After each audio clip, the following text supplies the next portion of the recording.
45 jours de mobilisation pour les gilets jaunes installés au rond-point de Margencel. Et rien ne semble les démobiliser, ni la lassitude, ni les annonces du président de la République après 10 jours de mutisme et plus de 3 semaines de protestation. Si certains saluent des avancées, les plus nombreux ne cachent pas leur déception, car l'exercice du chef de l'État a ses limites, tant leurs revendications expriment une forte et profonde urgence sociale, fiscale et institutionnelle. Il nous a lancé quelques cacahuètes. J'aurais aimé qu'il s'excuse de nous avoir pris pour des moins que rien, déjà. Voilà. Moi, franchement, non, je suis pas content. Pas grand-chose, rien, même rien, rien. Ce qui s'appelle rien. Ni pour les ouvriers, ni pour les retraités, rien. Il ne comprend pas le peuple. Il ne comprend pas les ouvriers, il ne comprend pas les retraités.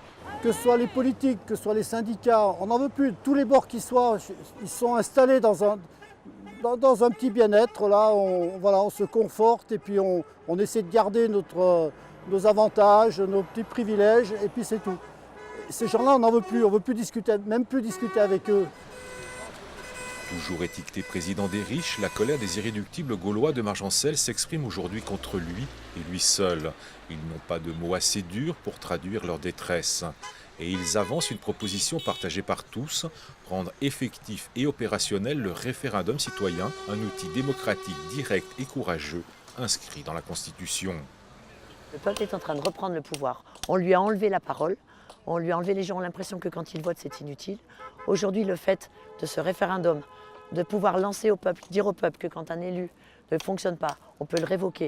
Quand une loi est injuste, on peut l'abroger. Le peuple reprend la parole, comme par exemple en Suisse ou en Islande. Et c'est ce que, malheureusement, nos élites nous ont poussés à faire.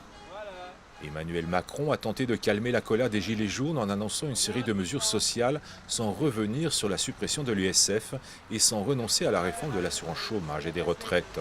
Pour les irréductibles gaulois de Margencel, la mobilisation continue pour être véritablement entendue et comprise.